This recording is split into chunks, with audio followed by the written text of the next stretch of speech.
All right, I officially started the recording, so we are here today. I don't see anybody new, and so I don't think we need to do any introductions or anything like that. Same old group. One of the only kind of updates that I have is just Nathan is still out on paternity leave. His wife and him welcome their fourth boy. And it will kind of be Dan and I and Ryan here for the remainder of the month and into July, probably. I just want to kind of open up the floor and see if there's any other major updates from anybody else that you would like to share. Or we can kind of dive into the comments on the 20-year strategy, but save that space up front for anybody else if they have anything else to share or discuss. Megan, I'll have to duck out about 3. That's the only thing I was going to tell you. Thanks, Kyle. I do have my hand raised, so I'll go ahead and share my news. Just wanted to let folks know that I'm going to be leaving the Western Environmental Law Center effective May 19th. But I'm not really going anywhere, and I do expect to continue to be involved in these issues. And we'll be forthcoming with more information about my next steps after May 19th. I did talk to Doug Graff about my transition, and he didn't think that there was any problem with me changing organizations in terms of my service, working with y'all here. But if anybody's got any concerns or questions about that, happy to chat more. But I plan to continue on, assuming y'all will still have me. No, congratulations. We definitely want to keep you on. Great. And appreciate your continued engagement. Yeah, you bet.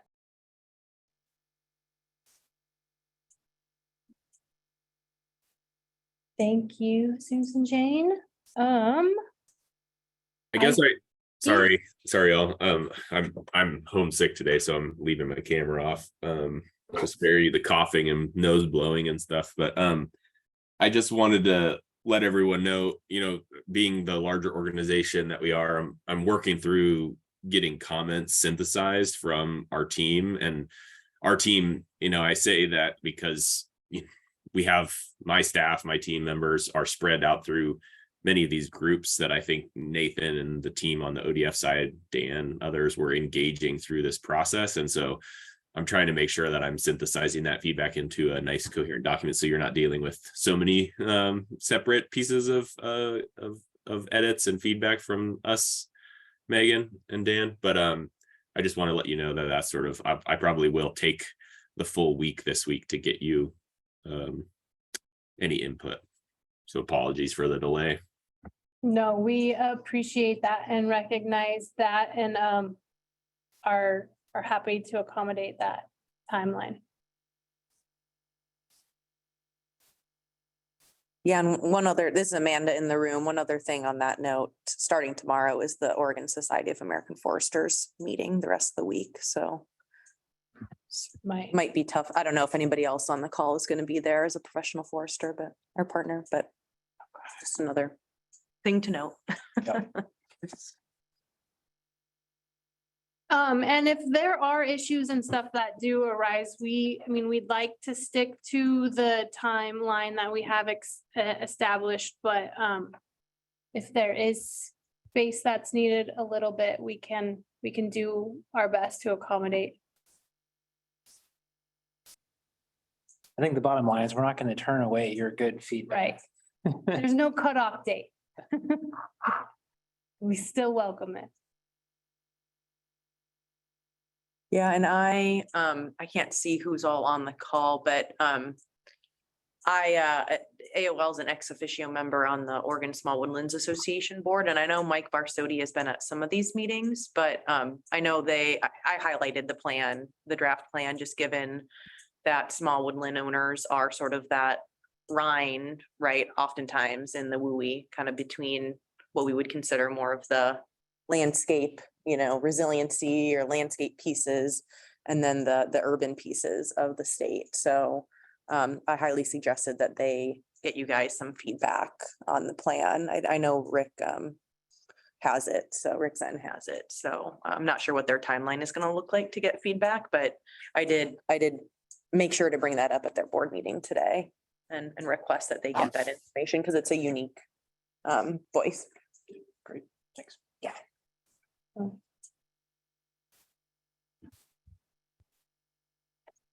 I'm not seeing any other hands or comments, and so I will turn it over to Dan.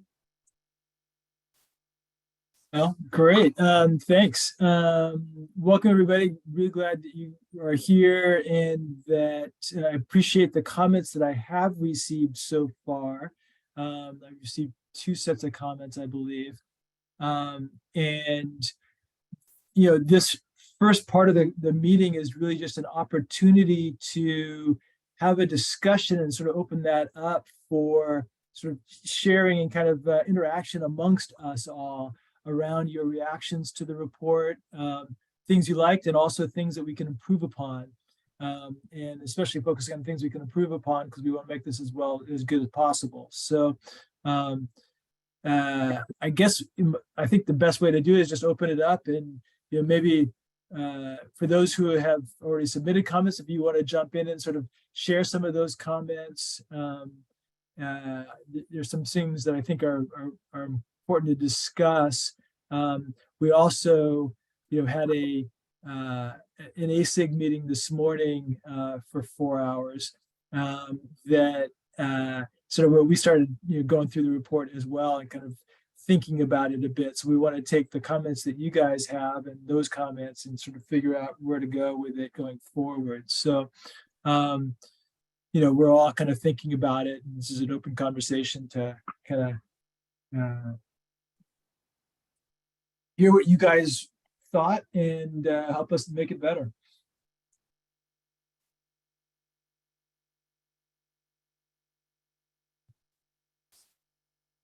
John? Yeah, I'll get us started, I guess. I didn't get you any written comments. The fire commission I'm on's kept me pretty busy. I didn't get through the draft till just a little bit ago, but I just had a couple of things to comment on.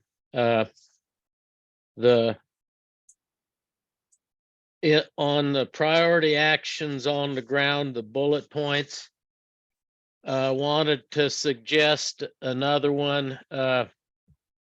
to exercise temporary non-renewable grazing authority to deal with fine fuels on years that produced excess fine fuels. Feel free to tidy up the language a bit, but I think that's an important tool we have out in the rangelands. It can make a difference. We can't keep enough cattle around to eliminate the possibility of fires, but strategically with extra grazing on top of the permitted grazing, we can strategically create a mosaic out there where hopefully we can keep fires smaller. That's also a recommendation and draft that's coming through on the Wildfire Commission, so it would be in line with that. So that's one recommendation I'd like to see. The other thing that I don't know if it's clarification exactly or what, but the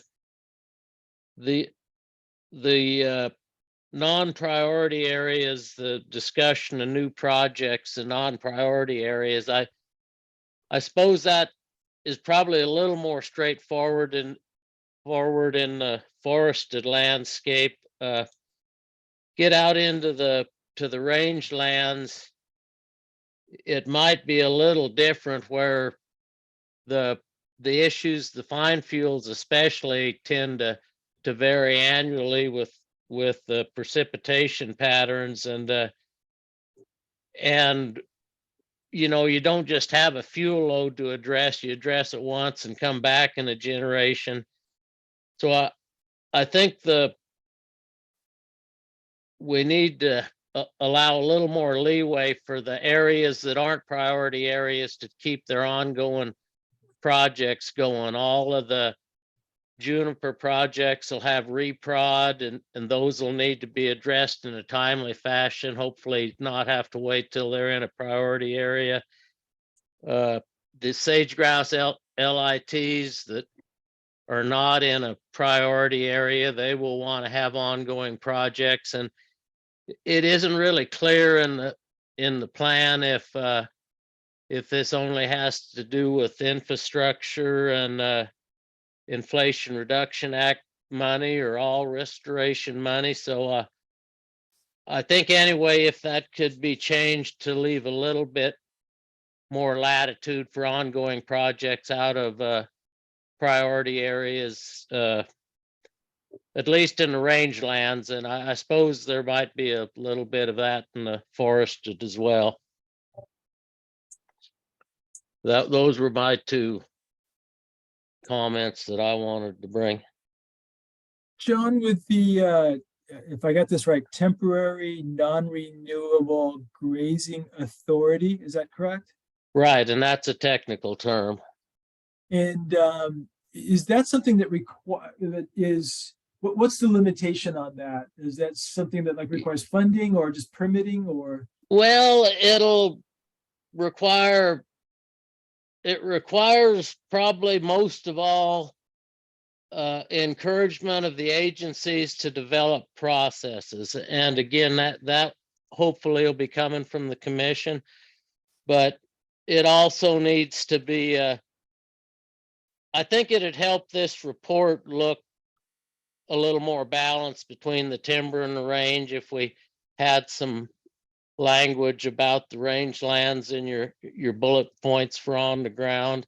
And it's absolutely one of the only tools we have for fine fuels at a landscape scale. I think it's appropriate there.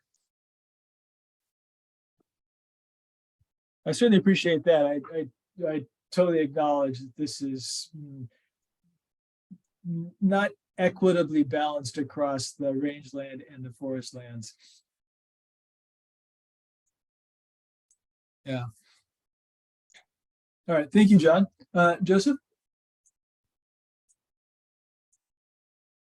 Well, maybe just to continue that for a sec, it does feel like those priority actions could be fleshed out a lot more, right? I mean, I don't know. You could probably write 1,000-page strategy. I know, but you know, like what, you know, there's a lot of things I thought in there too around, you know, what it would take to accomplish some of these things. Like, just to list them without kind of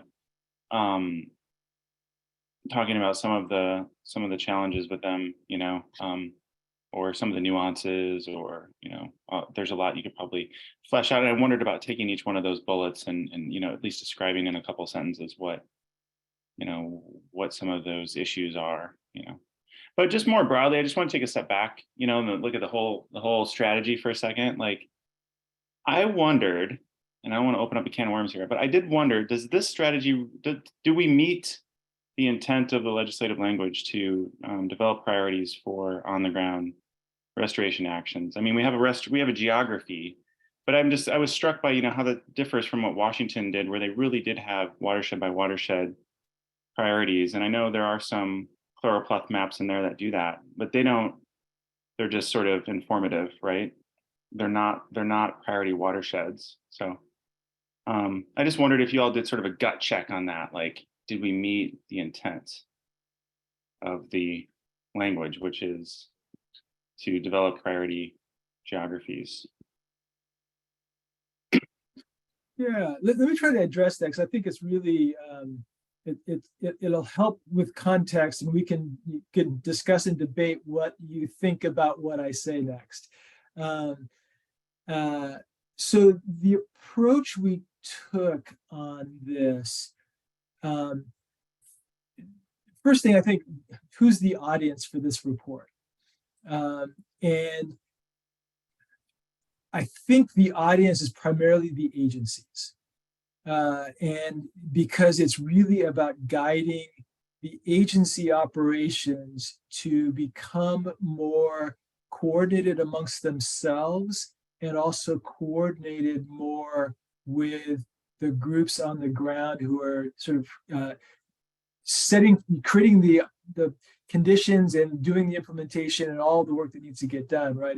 And so it's really about changing, in many ways, how the agencies operate in terms of their interactiveness as opposed to their independentness. So that's one thought. The second thought then is, what's the purpose of this strategy? And the way I think we've thought about this is, it's in some ways the strategy is designed to get us to a starting line and give us a clear path forward in terms of doing the work that needs to get done. And a lot of work is already being done. It's happening in certain areas in terms of like cross-agency and cross-jurisdictional kinds of things. So a lot of that's already happening, but it's more like trying to create the forums and the institutional sort of structures that move the agencies forward and allow for partnership with folks on the ground, and sort of directing money and sort of combining monies towards that. And I say all of that because there's been a lot of conversation about sort of like, how specific to be and what, how strategic to be, and how much to sort of spell out the strategy. And at least as I was kind of, doing some of the drafting, the way I thought about that was the document itself will not achieve on the ground change. It's really what happens after this gets released in terms of the interactions and the implementation and all of the information, the new information that comes forward, and the accountability mechanisms and the commitments and the interaction between you all and the ASIG and the folks on the ground and the tribes and everything. So it's really about kind of setting that up, I think. At least that's the kind of background conception that I think we had as we kind of developed this. Now, again, I offer that because the question still remains, is it enough? Does it do the right things? Let me offer one more thought in regard to the Washington model versus what we've put together here and why it's so different. In Washington, you're talking about one agency that had responsibility for its lands. And so it didn't really need anybody else to coordinate with and implement with. And basically, the purpose of their strategy was to get $1 million some from the legislature to go and do the work and hire the people and all of that. So that was that context. Our context is completely different. We've got 7 agencies, perhaps more when we start kind of rolling this out and other agencies want to get involved. We've got the partnerships and the collaboratives. We've got the tribes. All of those folks are kind of intertwined in this and key parts of it. And so it's in many ways much more about the coordination and interaction and sort of having a path forward that we all agree towards, so that we all implement it together in a coordinated and partnership fashion, than it is about saying, here's what we're going to do, when and where. And at least that's how I've thought about it. So again, I offer that as a kind of context. It's really not in the document itself, but it's sort of the unspoken preface to it that kind of gives you a sense of how we put this together. And happy to have the conversation and the debate about whether or not that's accurate, because if it's not, it should be changed. Oh, So can I, sorry, I don't know if there's a queue there. I'll wait a second. Was that Dylan? Yeah. Oh, go ahead. Yeah, this is Dylan. So I'm just on the phone for a minute. I don't want to jump in front of anybody if they had a hand raised. It's okay. So I appreciate Joseph's question, and that was largely my number one kind of big high level piece of feedback and takeaway from this document, was that, and I think, Dan, your response is accurate in terms of what has been developed here in this document. But my question then becomes what we do with this, right? And everything that has been produced here and that you laid out there is going to be contingent upon the agency and leadership within the agency and the governor's office on being able to implement this and to be prioritizing the staffing and the budget requests to do this. But it is very high level, and it is not at that level of granularity where we can actually start to rally around specific asks. It's going to be very much open to interpretation at this point. I would say, though, that, from our perspective, that difference that's being communicated between Oregon and Washington, I think we're remiss in Oregon if we don't take that next step that they did in Washington State, which is to get to a more narrowed down level to specifically identify those priority geographies, those program needs, those budget asks, those staffing requests that are going to be critical to be able to operationalize this. Because I think, when we look back on Senate Bill 762, the whole point on that was the legislature, I think, frankly, was overwhelmed with the scale of need, the scale of work to be done, and was saying, we need you to refine this, to narrow this down for us, and to create a very clear process, vision, roadmap, framework, and implementation strategy that we can fund. And so, I like what's being produced here from an institutional perspective and identifying the frameworks and the systems that we need in the high level prioritized geography. But I don't have an answer about what we do with this and what the agency's approaches to this is going to be as far as implementation. And maybe we're not there, but we're going to have to answer that question if we're going to say that we completed this work. Just some high level feedback, and I definitely welcome more discussion about how we operationalize this and the agency's approach to next steps. Amanda had her hand up in the room, and then we can go to Pete. Can I just Go ahead, Ryan. jump in real quick and say that I think that's a really good summary, Dylan, of kind of where we're at. And that really, that was the crux of some of the discussion. I wasn't part of the full agency, the ASIG conversation this morning, but the piece that I sat in on, we spent a fair amount of time talking about that very thing.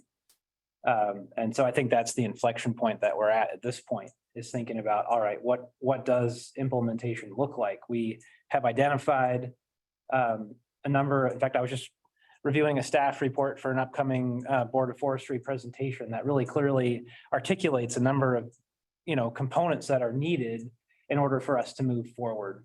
I think I don't want to take more time. I want to say, Dylan, I think you hit the nail on the head, and I appreciate this feedback. I'll stop there because I want to hear it. Yeah, this is Amanda in the room. So I guess just continuing on with this line of thought, and I know others have raised their hands, so I won't try to take too much time. I guess for me, it comes down to this, in the purpose statement here, in a tangible way, right? I mean, when we talk about developing a strategy that can drive investments and in a tangible way, I don't think that we're there yet. I do not think that me as a partner of ODF could go to the legislature and say, this is what we need, this is where it's going to happen based on the plan as it sits. To me, the plan is very similar in kind of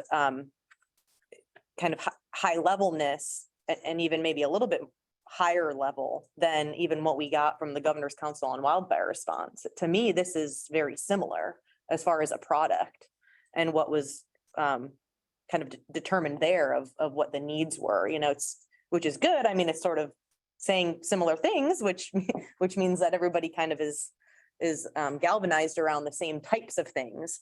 But yeah, I just kind of get back down to this, tangible ways. And I know in a previous map, Nathan had drawn some circles around, kind of the one geography that we have. I would not say right now the map shows geographies or prioritized geographies.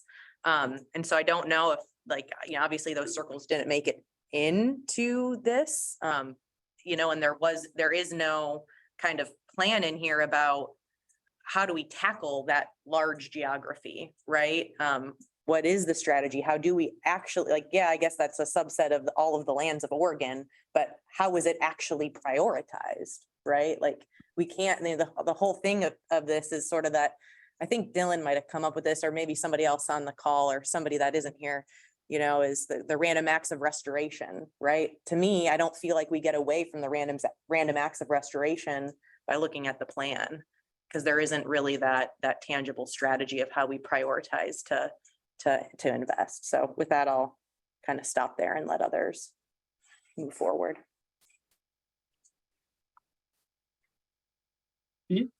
Yeah, thanks. I guess I feel like we're all kicking the same poor horse that's dead here, but I will echo that. I don't think that this meets intent.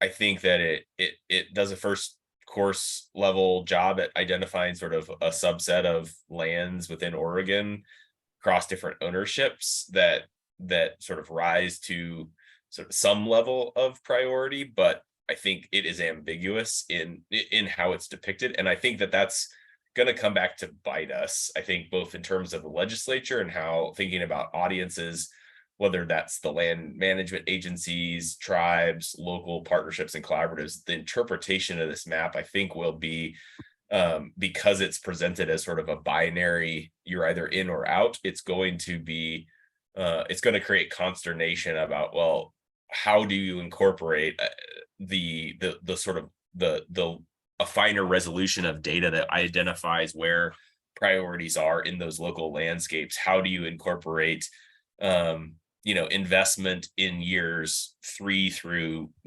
10 or 10 and beyond in places that may not be rising to the first highest level, but are certainly going to subsequently be important, or places where there's already investment is going on, like John mentioned, that needs to continue. I think we need, I would argue that your goal that you mentioned, Dan, of trying to facilitate coordinated investment and thinking across not just agencies, I would argue, because I don't think agencies even see themselves anymore as being able to make those decisions in absence of partners and collaboratives. But I think that finding an opportunity to sort of facilitate that coordinated investment across multiple stakeholders is the right goal. I just don't think that the way that it's currently prioritized and framed and frankly, even just as simple as mapped and depicted here, gets us to a product that I would feel like I could stand behind and defend with legislators.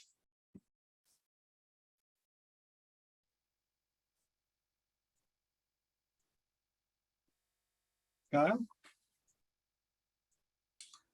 Yeah, there's some good stuff happening here, and maybe just offer a similar but different thinking about. I think we're all talking about wanting to achieve the same goals. Dan, I liked how you framed what the intent of this document is. I think perfect world, this thing facilitates locally driven solutions, right? And I'm leery of thinking, I'm speaking for myself, that I'm qualified to determine which ridge in John's backyard is the highest priority, or which watershed in John's backyard is the highest priority. And so what I want to achieve is enough flexibility that John and his locally driven cohort get to say that ridge should be first, and then this plan facilitates that solution. I think that's that's the best form of governance we can come up with. And I think page 11, that second paragraph is trying to state that that's the goal, right? In terms of facilitating locally driven solutions where they're ready to go, and then helping folks draft those or determine those where they're maybe not ready to go yet. And then off we run. And I guess that'd be my preferred way we do this thing. I know it feels better to say, here's where we're going and specifically why, but I don't know that we're qualified at the state high level to do that. I do want to have local experts determine that. And then from there, build it out, right? They'll pick Ridge 1 out of 80, and then 2 through 10 get dealt with it, and so on and so forth. One bite at a time to eat the elephant kind of thing. I just follow up. It's Amanda in the room. I'll be quick, Joseph. I guess one follow-up on that, Kyle. I agree. I don't think this plan has to say exactly where we do every little thing, but I relate it back to like sometimes the Forest Service will do these kind of large scale NEPA documents where it'll say, we want to do these types of actions in these types of areas, but it doesn't say exactly where that's going to necessarily occur. It's called a programmatic NEPA document. And so that's, I guess, what I was thinking here is, Kyle, you're talking about ridges, right? That doesn't even come up in this plan, that we want to treat ridges or do strategic fuel breaks. Like that type of a strategy is something I think a lot of us would agree with, but that type of strategy isn't even contemplated here as far as that level of specificity. So I guess I would leave it at that, but yeah, I'm not trying to tell anybody what they need to do in their backyard, but I think that there is specific strategies like that. And there are some in here, kind of general, very high level general things, like doing more prescribed fire, period, right? Yeah, we can all agree on that, but maybe some sideboards, I guess, is what I was expecting along that of kind of the generally where and how and why. And just one last piece is, I think we had one comment, I think SJ, you might have brought it up at a previous meeting about different land ownerships, right? And how we can and can't do things on different land ownerships. And so that doesn't seem like it made it in here, but I do think it would be good to even recognize that there has to be different things that happen in different places, just by nature of objectives on different land ownerships and other barriers and things.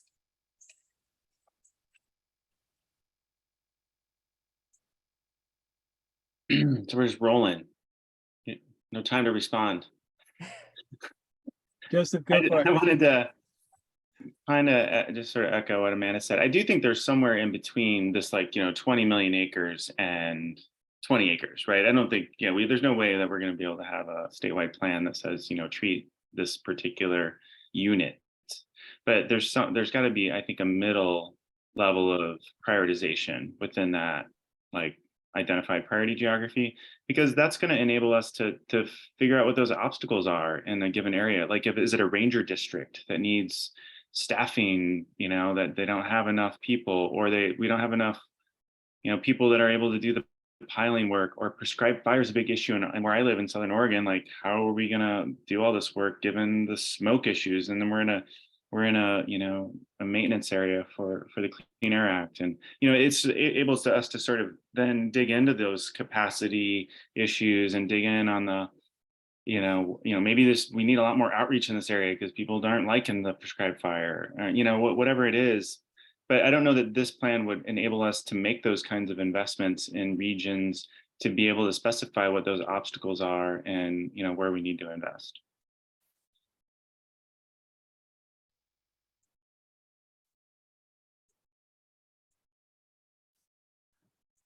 Dylan?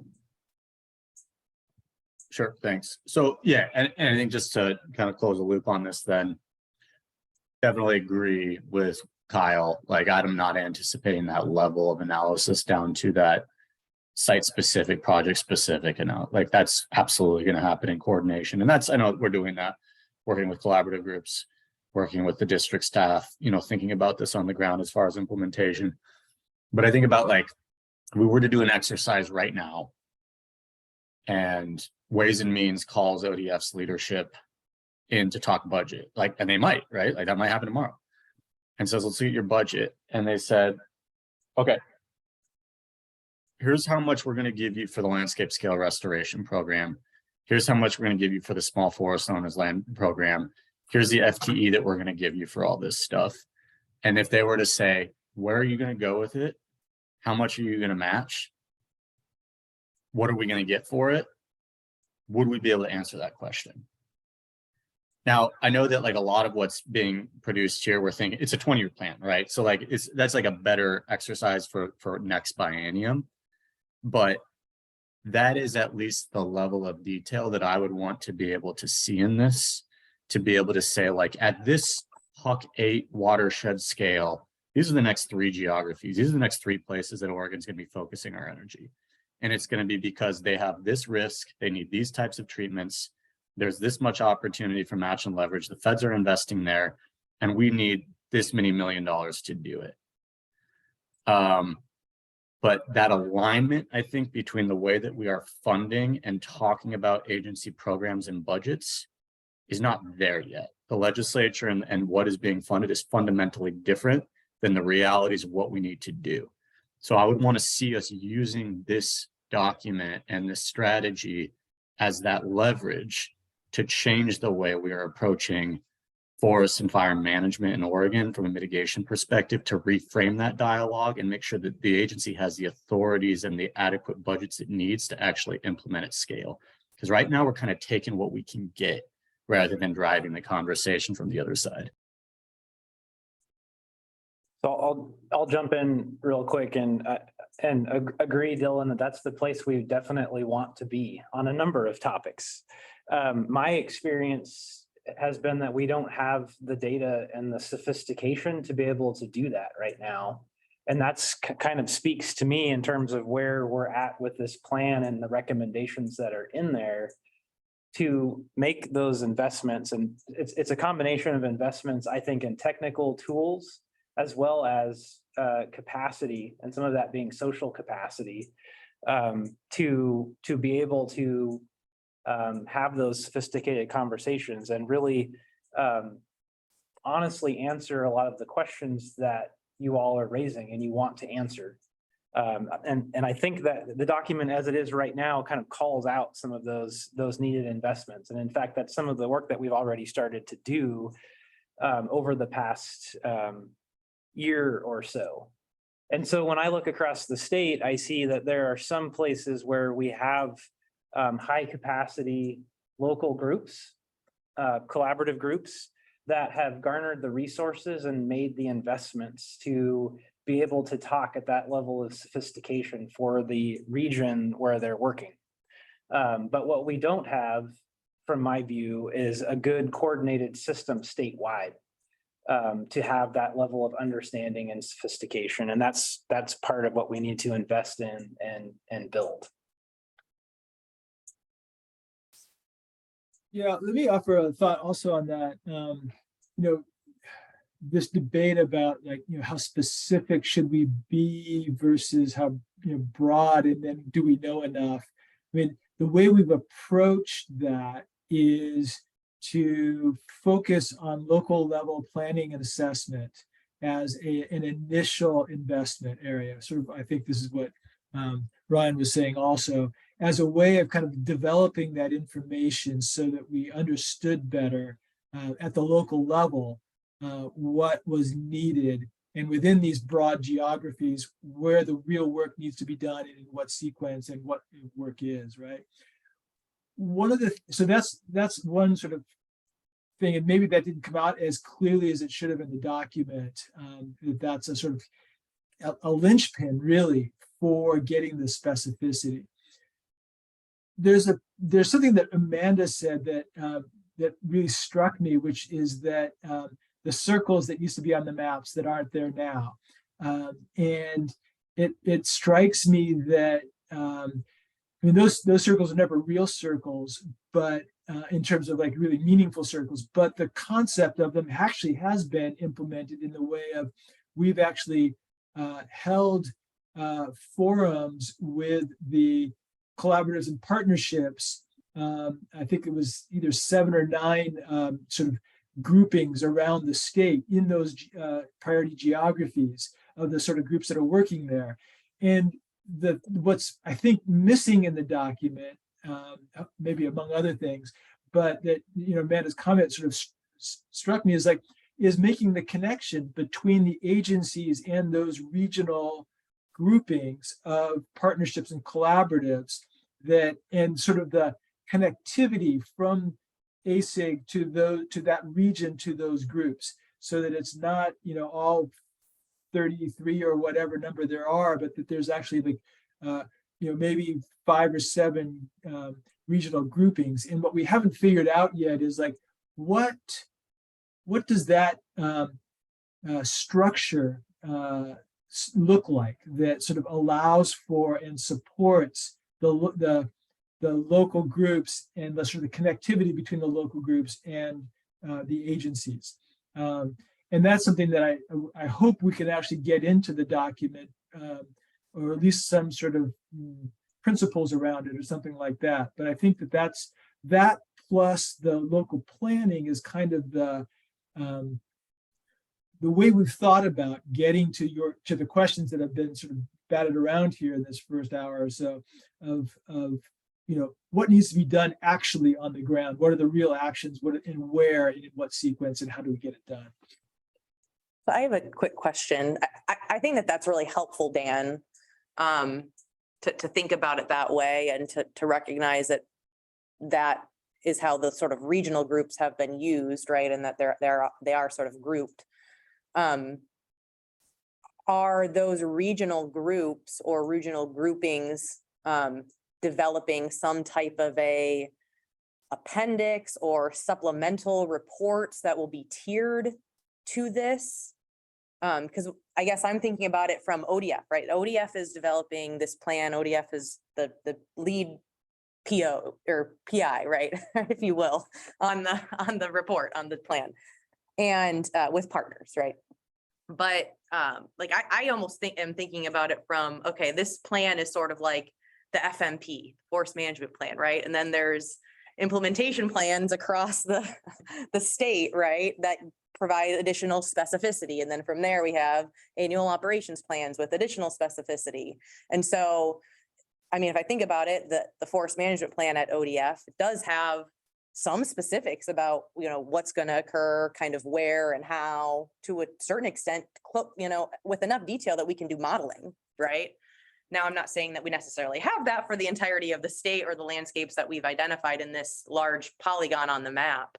But I guess I'm curious as far as next steps, if that's sort of where we are headed, right? And that would be similar somewhat to what Washington DNR did, where they have, that more specific analysis, the landscape analysis and assessments that were done kind of tiered to that higher level plan. Is that what we're thinking? Is that what we're expecting at that specific scale, working with those regional groups? And if so, then what is the timeline for that work? So I know that the plan calls for, and I'm looking at the staff report actually in front of me right now, but I know the plan calls for, those local assessments, and that those would be pulled together and feed up into the larger statewide view. We also have identified as a pretty important immediate priority for investment, the development of some decision support tools that allow us to take all that data that's being fed in and be able to take a look across the landscape and answer questions that we might have, whether that's related to specific treatments that are needed, if we're thinking about vegetation manipulation essentially, or if we're interested in looking at, well, where do we need to invest in capacity? We might be able to slice it that way, et cetera. Sean Gordon is listening quietly in the background and is the talent we've brought in to help us think about some of those decision support tools. So is that like a model, or can you explain what one of those or the grouping of those, what that would mean, a decision support tool, like, feel like there's lots of different ways that my brain kind of thinks about that. Sean, would you be able to help us out there? Well, I think we've all got our own kind of maybe ideas of what that might mean and all the problems it might solve for us. My idea, as I think I've presented to you guys before, at least initially, it's more of an information gathering kind of approach. So we're trying to figure out, what's happening in the various regions around the state. So that's mainly at this point, information gathering from the collaboratives there, from the different agencies, just to know where we're at right now and where we're probably going over the next couple of years, because, to some extent, the agency strategies are, they've already got some priorities set for the next couple of years and some commitments made. So to first, I think in terms of decision support is just understanding that and being able to bring that information together so we can look at it more holistically and across agency and ownership lines, and that way think about the problem maybe a little bit more holistically. In terms of tools for actually, calculating what to do where, there's certainly a number of those out there that we could try out to employ, but I'd see that as kind of a little bit further down the line.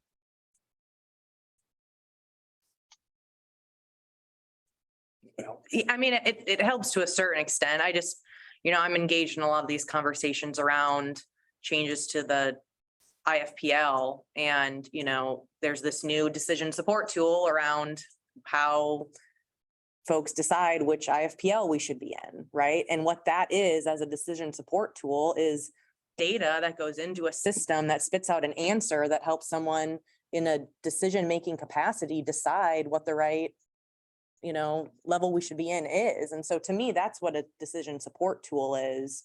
It doesn't necessarily mean that you have to, letter of the law, whatever that answer is that spits out, that's what you do. But to me, I guess, and it could be, I guess, multiple things. So anyways, that's just how I was thinking about it, but maybe I need to reorganize my thoughts. Yeah, I Well, just in say some we're ways, the maybe a question is- little way from that yet.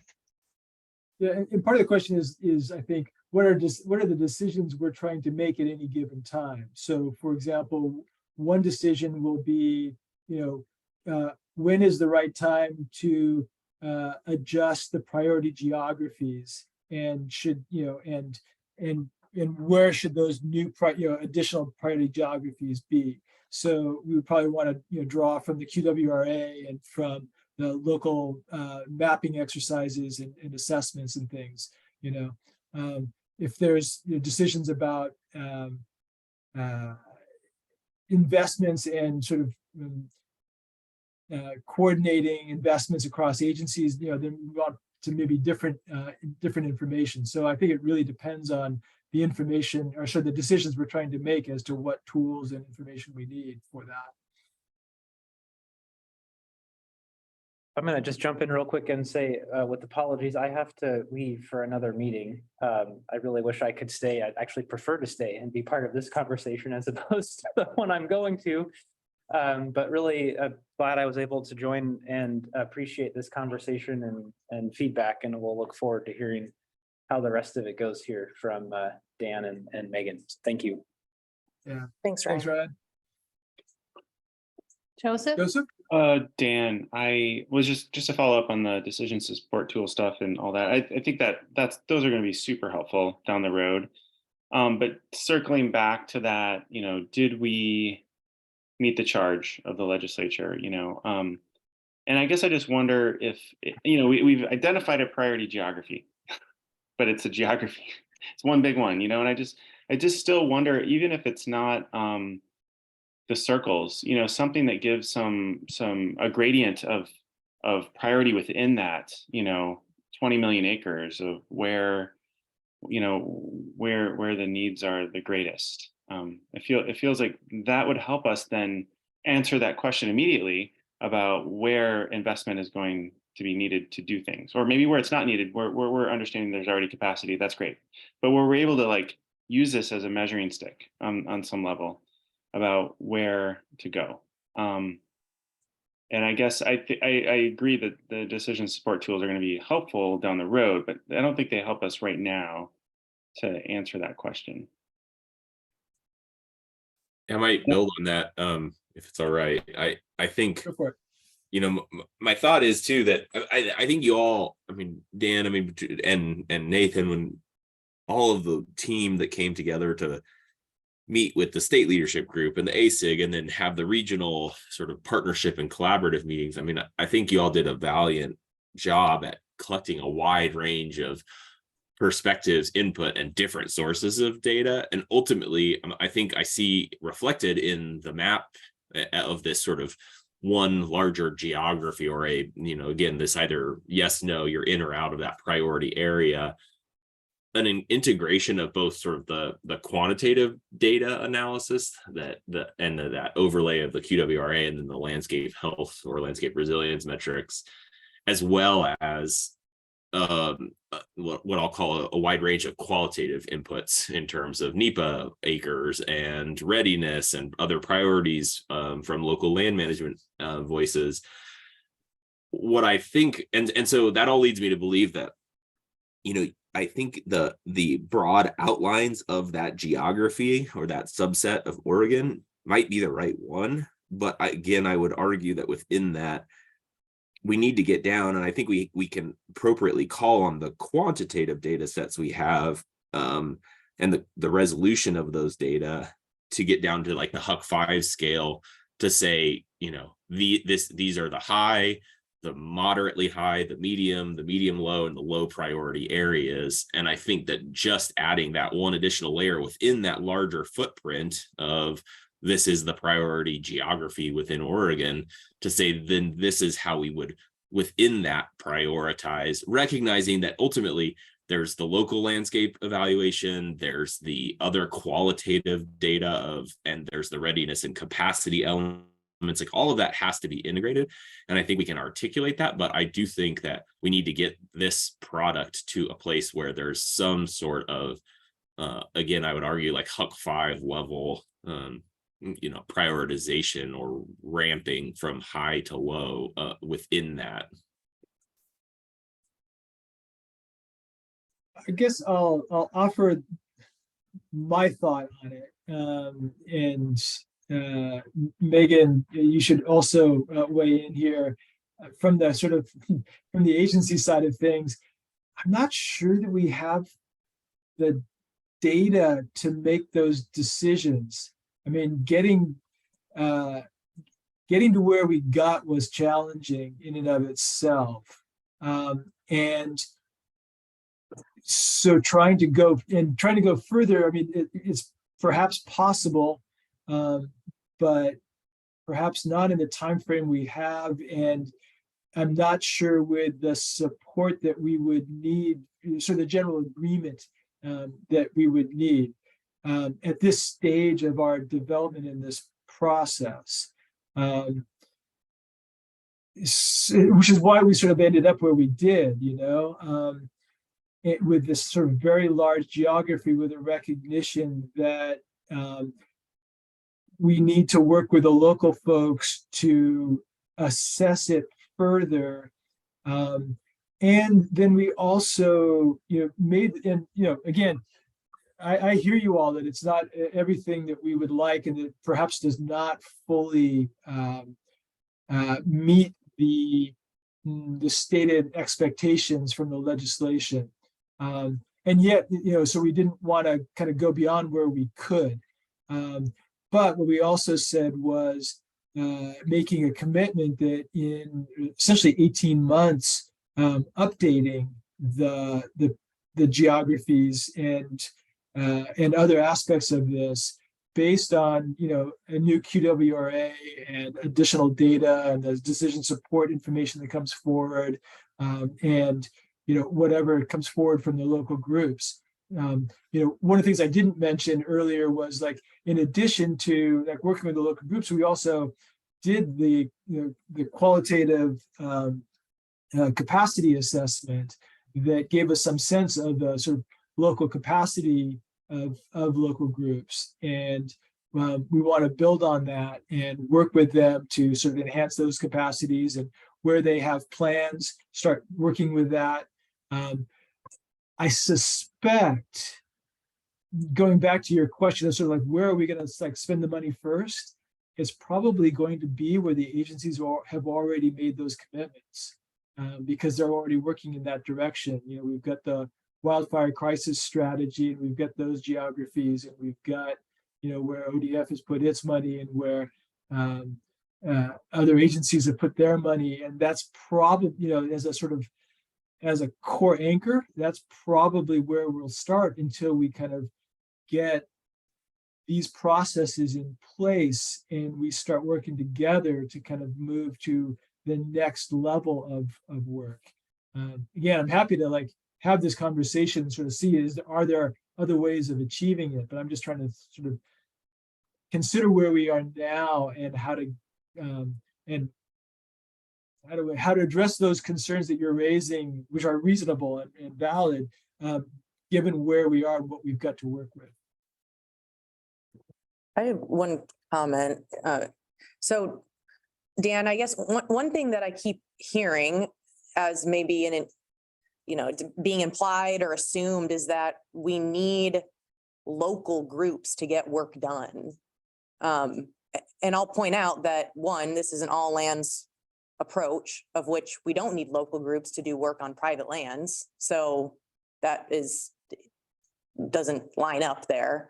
You know, a small woodland owner, if they want to do some fuels mitigation on their land, they don't have to go to some local group to ask permission, you know? So I guess I want to clarify that. And neither does the Forest Service or the Department of Forestry, really. No, tribes don't need to go ask, you know, the Forest Service Collaborative to do work on their land. So I think we need to be careful about making this assumption that, you know, local group capacity is this driving force that allows any work to occur. I know that there's different perspectives on this group about, you know, whether or not collaboratives do, you know, really enhance a process or detract from a process.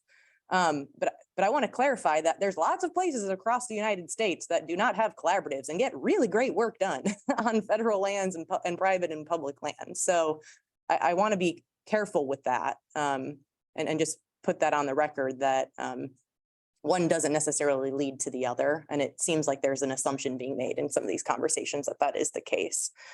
So just want to point that out. I'm not saying that collaboratives aren't bad, you know, in every circumstance or anything like that, but I guess I'm a little bit uncomfortable with this assumption that's being made in this meeting and has been made at other meetings, that we can't do anything without some sort of local capacity. That's a really good point, Amanda. Thank you. And I think, and I'd love to hear like some other thoughts on that. I think sort of the unspoken aspect of these, what I was saying is that because what we're talking about for the most part here is the shared stewardship. So it's sort of the cross-boundary aspect of it as opposed to the singular part of it. And so I've been sort of thinking about this in the context, at least, of you know, of the multiple ownerships and the multiple agencies and as opposed to sort of just working on a single plot of land of any ownership. So maybe that's not 100% appropriate, for which I apologize, but it's sort of how we've been approaching this in terms of the shared stewardship kind of coordinated aspect.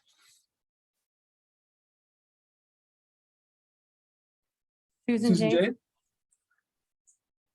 Yeah, I would agree with that.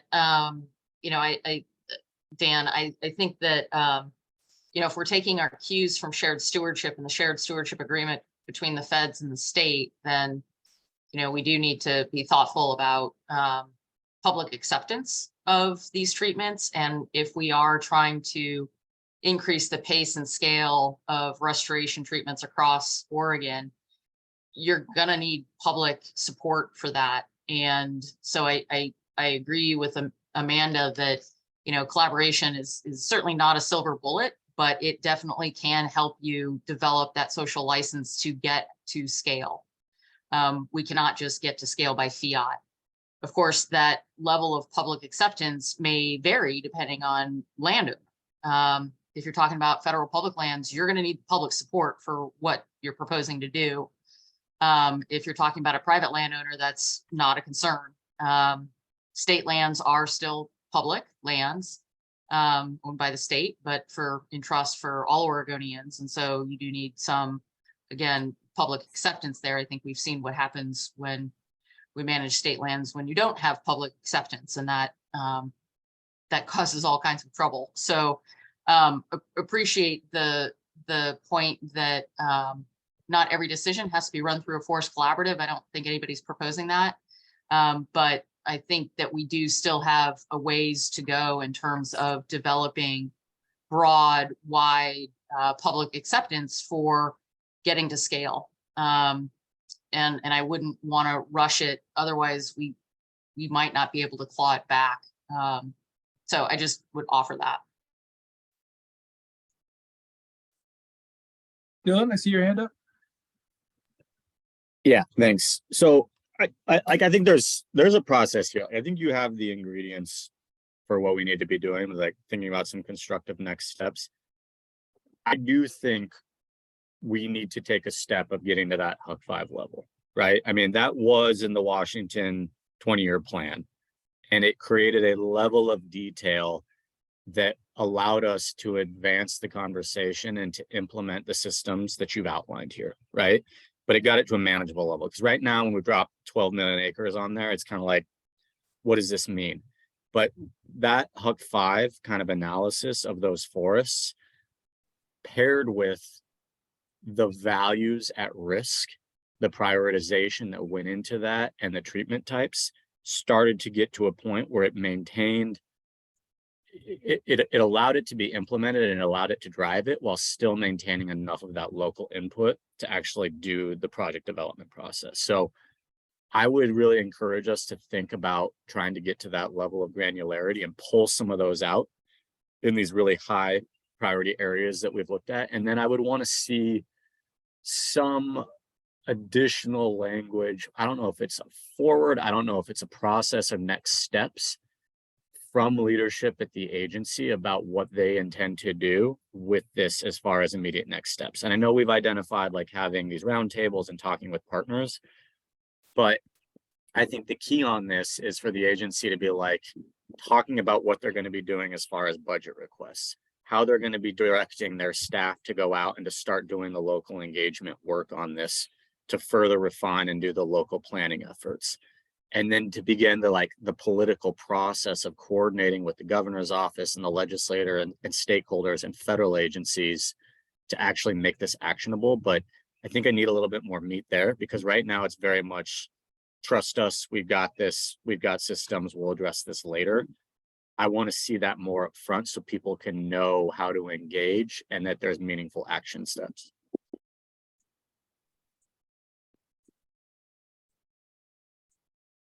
One quick follow-up to Dylan. I appreciate that. Is Amanda in the room? As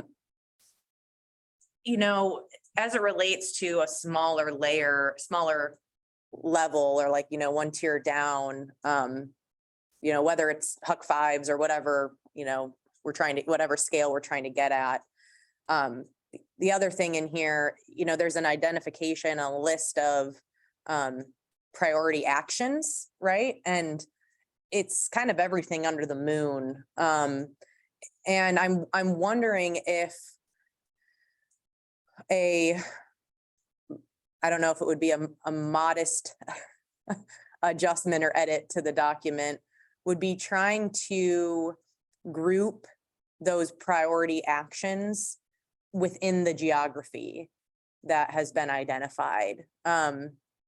Because we can't do everything everywhere. We know that, right? We can't on every single acre try to achieve all of those things that are identified on that list.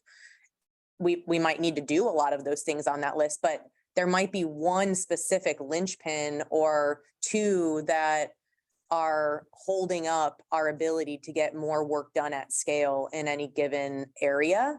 So based on the conversations that ODF has had at the regional scale, within those regional groups, and through those qualitative assessments and kind of surveys and work that you guys have done, I'm curious if there's been any themes or topics that have come out of that work that could be incorporated into this plan to start getting at some of that kind of specificity that this statewide group is seeking in order for us to be able to be good partners and advocate and utilize this as a tool to identify those opportunities with the legislature, with the governor's office and other partners.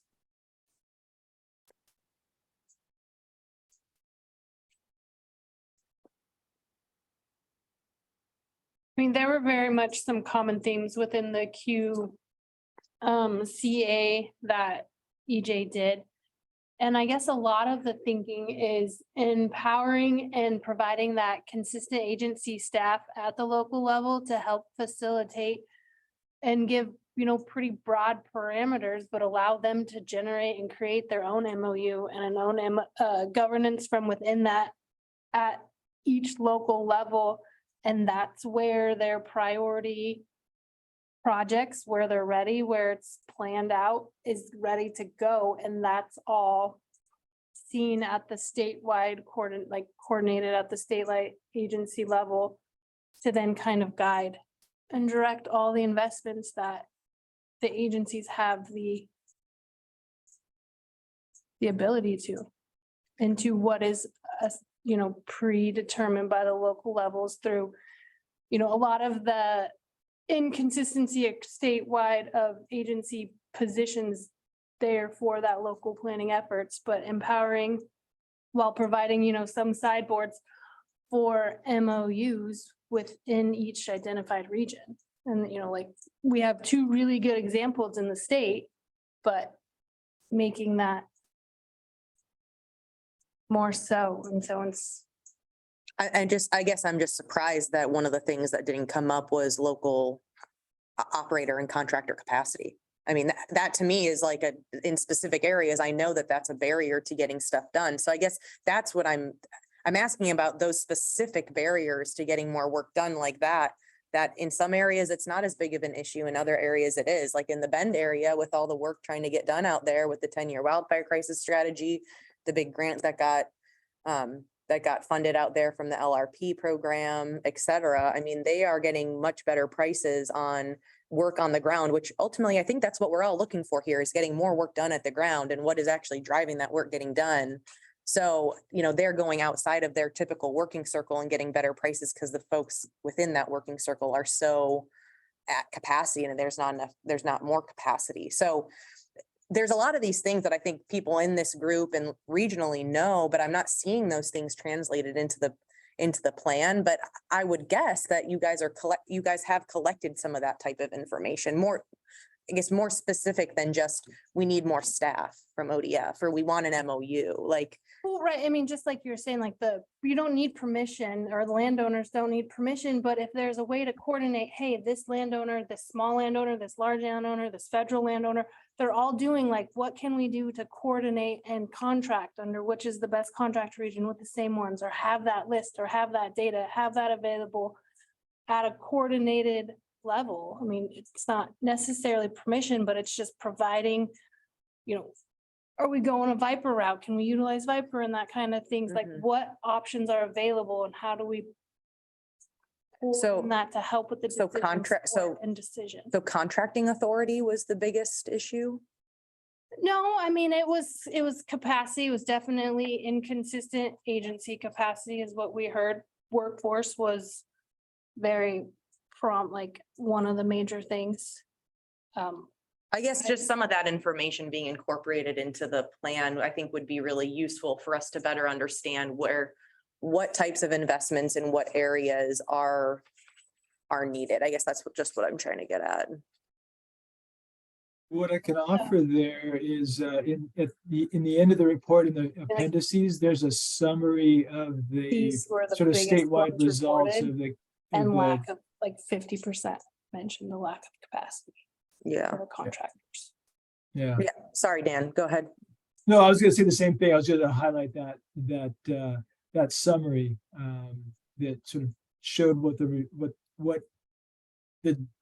overall sort of the summary of all the results were. But then we have, you know, individual results from each group, and then we actually combined them in a sort of regional approach when we met with them in the sort of, I forget if it was 7 or 9 regional meetings. And so we have those as well for, like, you know, Southwest and Northeast and North Central and whatever. So so we've started to do that, and then we've had those were sort of the jumping off point for the conversations with the folks on the ground. You know, about half of those groups have strategic plans or sort of action plans, and about half don't, or used to but don't any longer. They're sort of old and not useful any longer, and don't have the resources to put them together. So, you know, the conversations that we had with them, and, you know, their biggest concern was, don't tell us what to do. Don't make it top down. Essentially, it was, let us participate in the decision-making process and tell you what we know, because we know more than you guys do at the state level. And so that's where this sort of idea of the kind of landscape assessments and the local plans, the action plans, is sort of wanting to build up from that, rather than trying to perhaps artificially try to say where the highest priority places are and what ought to be done from the state level down, because that's basically the opposite of what we heard from those groups. And so that's sort of that's where we're kind of, that's the needle we're trying to thread, essentially. But also, you know, trying to think about, like, what's going to work best over the long term to really get stuff done. And you know, I think we need to start with investments that both put us on a good footing and also get work done where we can, and then also, you know, do the planning to kind of put us on the longer term footing for the full 20 years.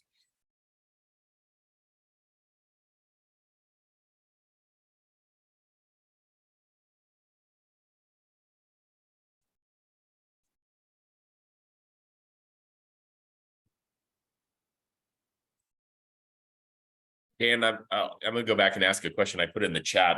You had made a comment, I think, and forgive me if I'm paraphrasing it incorrectly, something along the lines of, you say that you don't feel like you have agency support or agreement to go back and make these types of the refinements to at least the prioritization to increase the resolution of this, and of at least the quantitative portion of the prioritization, recognizing that there's all these important qualitative overlays. Did I catch that correctly? And if so, can you unpack that a little bit more? Or if not, can you help me understand what you meant? What I hope I said, and what I meant to say, was I don't think we have the data for it.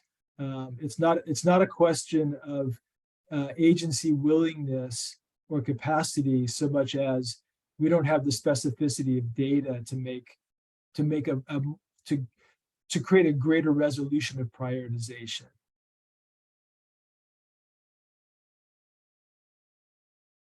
At least we haven't been able to do so yet with the data that we have, I think.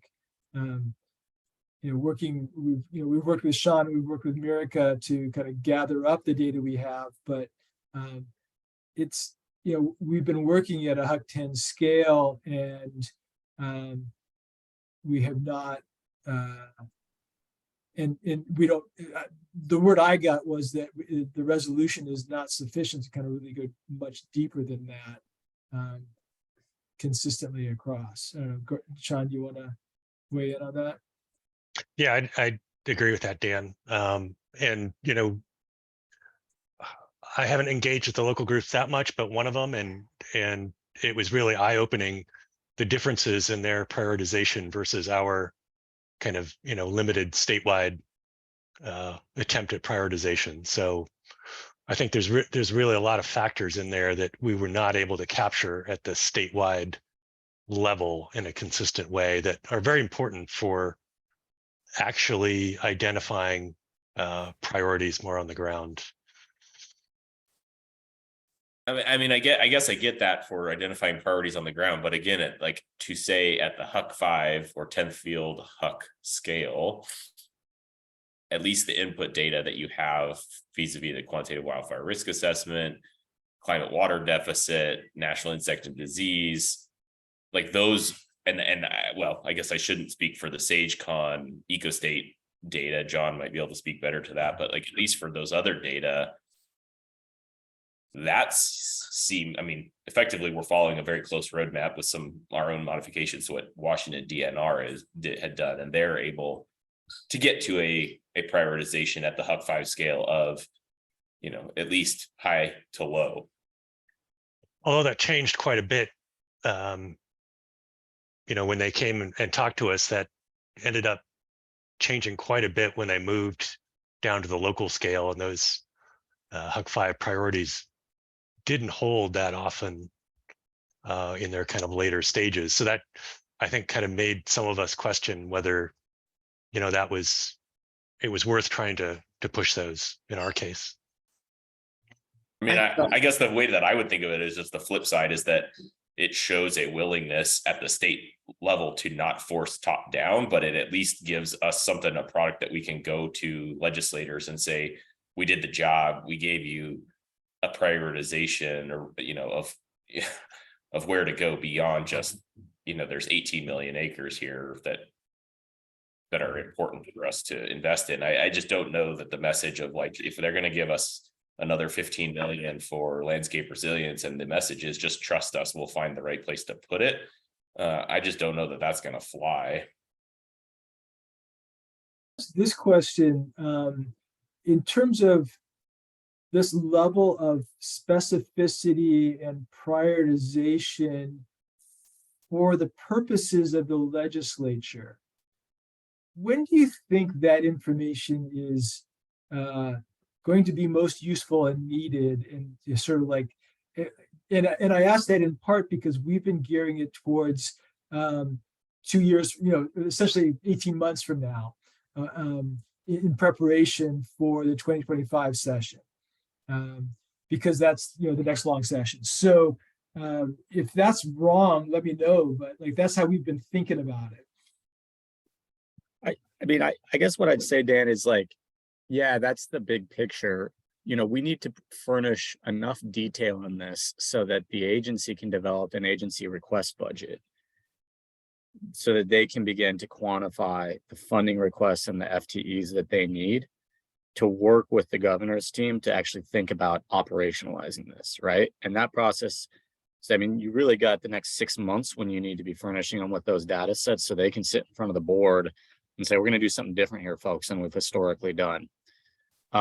So that we've got to get earlier on in that. But I think even now there's opportunities because they are going to be funding, we hope, a continuation of programs like the Landscape Resiliency Program and the Small Forest Owners Program, as well as the Federal Forest Restoration Program and other G&A staff within the agency. So there's dollars that we could be pushing out to these priority areas or shifting some of those criteria for those programs to say, we're going to start implementing this thing now in the next 2 years.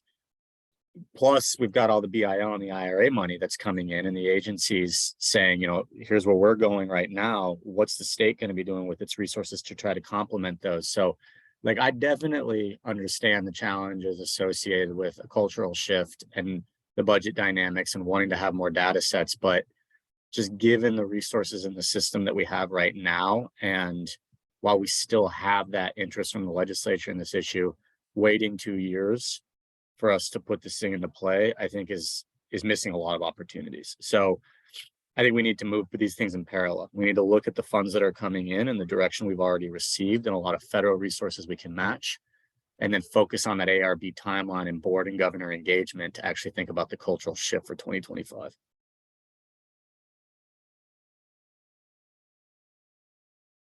Yeah, it's helpful. Thank you, Dylan.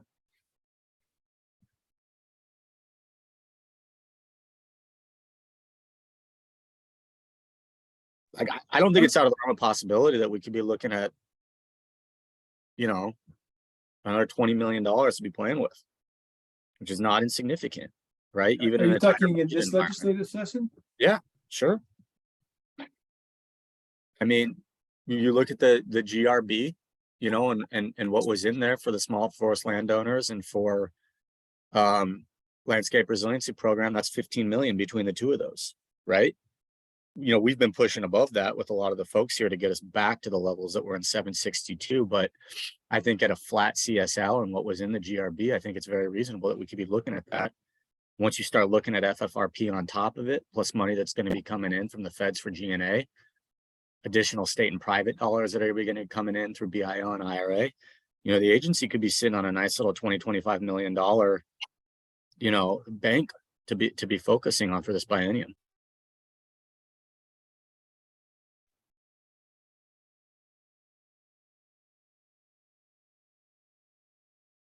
I was thinking it's my job to circle us back to the can we do some sort of mid-tier prioritization within this larger geography? And just reviewing the Washington plan again, got me thinking about what do we know when the QWRA is supposed to be released? And is it possible to integrate that in and just do a basic chloropleth map of the QWRA within that landscape, highest priority to. So we've had conversations with those folks. Their timeline is looking like August as a release date. And things can get pushed, and then there's the question of is there debate about any of that? And so that's in part why, and truthfully, there's the question of data, and when do you have the data you need, right? And you always have the data that you have, but there's always going to be more data coming. We're moving in, for example, we're moving into from a La Nina period to I think a neutral zone, maybe moving towards El Nino. It could be a bad fire year. We could have a whole different landscape, come September and October, right? And so there's that plus the QWRA plus information that we hope to get from the local groups and through the decision support system and other things. I think we're going to be continually getting new information and updating, and so right, and that comes through I think in the plan, which is also why it might be okay to prioritize, knowing that those priorities, it's a living document and they might change with new information. Pete asked in the chat about the QWRA. I know it's the old 2018 data, but there's some new stuff that's supposedly imminently coming out, but we could just use what we have, and then when it gets updated, we can update it. And that is what we have done. Yeah, to get to the geography, but not within the geography. Correct. Yeah. Hey, Dan and Megan, what has the feedback been from the governor's office and from Doug, and then from those that are on this group that are also on the Wildfire Programs Advisory Council? Have they seen it? Are you guys reviewing it? Is there going to be this type of a touch point with that group? I'm just wondering because I would hope that this ends up being a plan that the governor feels proud of, can go to her colleagues and say, look what I'm doing and look what we're doing in our state. She can go back with the state or whatever it's called, the Governors Association, whatever, back to DC and say, hey, this is what we're trying to do. We could use some more federal money and investments for these types of things. I hope that that ends up being the way that this can be used. I know that's how I want to use it, because I'm working on a lot of stuff on biomass utilization, which is incorporated in here a little bit. But there's some significant federal barriers that we need to be removed to be able to get more done in that space. And, you know, I'm really hoping that at some point I can bring this to those conversations and say, see, Oregon says so. You know, Oregon agrees, right? The governor agrees, the Department of Forestry agrees, Forest Service agrees, all these partners that signed on to this plan agree we need this. So I guess I'm just curious what the feedback has been from the governor's office, and then perhaps if following up, the folks on the wildfire programs council can maybe weigh in on what conversations you guys are having. I mean, like Megan, Jeff, have you heard anything? Jeff Huntington, you know, is invited and kind of at that SLG level, and it will be, you know, he'll be in that realm. Both Nate and Derek, you know, sit on the wildfire council. And so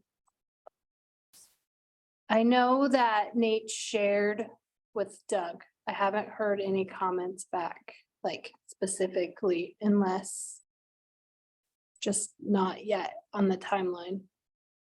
Yeah, I can offer just But they're a very small much, snippet. yeah. On Doug Graff. So I had like a 3-minute call with Nathan, who had a call with Doug Graff today. And the comment that I got in the short time I had was Doug wants information on costs and acres. And that's as far as we got in the conversation.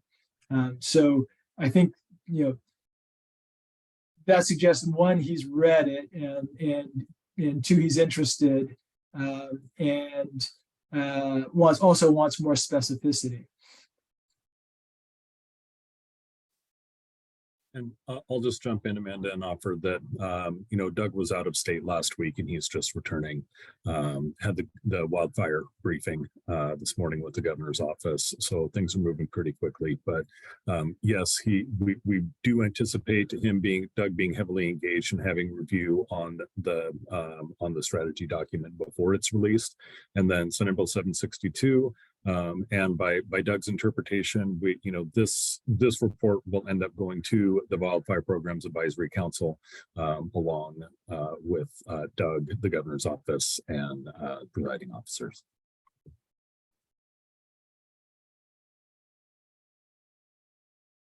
Yeah, I appreciate that.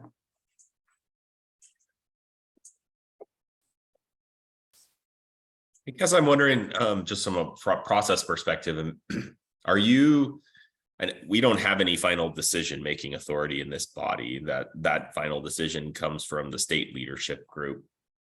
So I guess I don't know what level of consensus, if any, you're seeking from this group, or support or not, or if and how you would document levels of support from the partner organizations that have taken part in this process.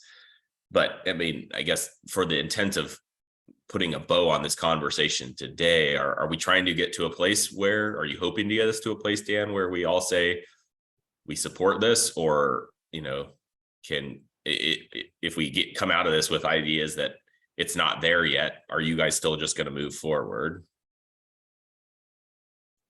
I'm not sure I'm the right person to answer that question. I mean, you know, this has been set up, this group has been set up as an advisory group. And as you know, the decision is the leader's decision. I think that, my goal, at least for this conversation, is to get input so that we can incorporate it into the final report in a way that is reflective and that at least gets as close as possible to what you guys all want, because I think we're on the same page in terms of the kind of larger purpose and goal for this. So it's in that spirit, at least. I'll offer one more thought on it. I've been thinking about the release of the document, and we've talked a bit, and in fact, on if we want to wrap up the discussion on the draft itself, on the agenda is also implementation and a potential summit, and wrapped into that is sort of an opportunity for a release of the document itself in a public way that would be kind of nicely presented and colorful, and color maps and photos and all of that. And we've talked about either a separate press conference or perhaps releasing it at the summit itself. So we don't have any like decisions or anything. I'm happy to sort of get your take on this. But one of the thoughts is, it creates an opportunity for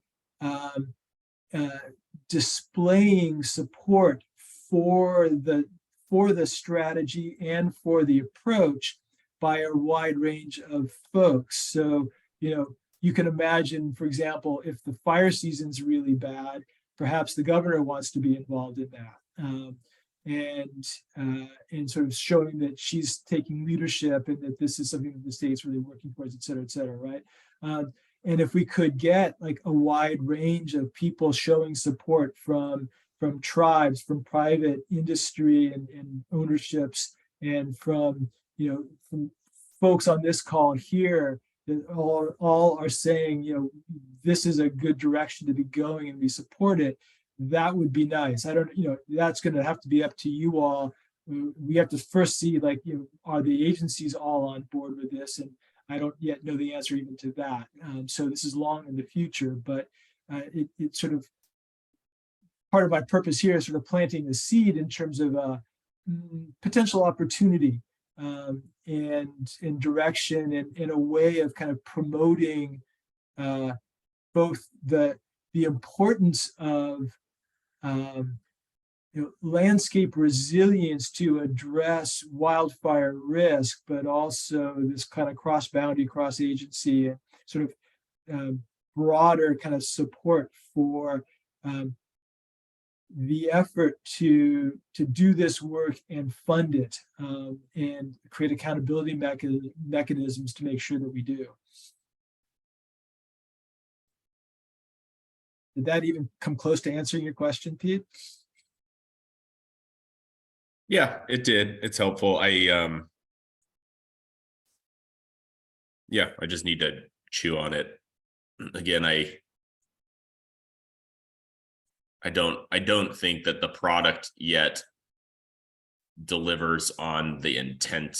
And I think what I hear of the common theme in terms of trying to find not a acre by acre resolution of where do we go, what do we do, but at least the next scale down within this larger priority area is a fairly common theme I've heard from most of the folks on the call. And I think that that's possible and doable. And I think it's important. And I guess I'm trying to understand, are we trying to get to a place where we all agree and can stand behind this? It sounds like that would be ideal, but I just don't know how we get there if we're not getting the plan to a place where we all feel comfortable with. Ask a different question then, which is, are there any ideas of how, like, we've heard you very clearly that, like, this is not as specific as you would like, and we've also heard from myself and Sean that the data is maybe not as sufficient as we would like to get to that point. Plus the concern from the local groups of don't tell us what to do. We want to sort of do it from the ground, bottom up rather than top down. And so what I'm wondering about is, are there some suggestions for next steps to resolve the conundrum, at least that I've sort of presented or sort of framed up that way? Maybe you don't see it in the same way, but like, what are the next steps to kind of get us to a place where, if we could, for example, get more specificity, that'd be great. And so then the question is how? Hey, Dan, I have one question that I've been sort of stewing on.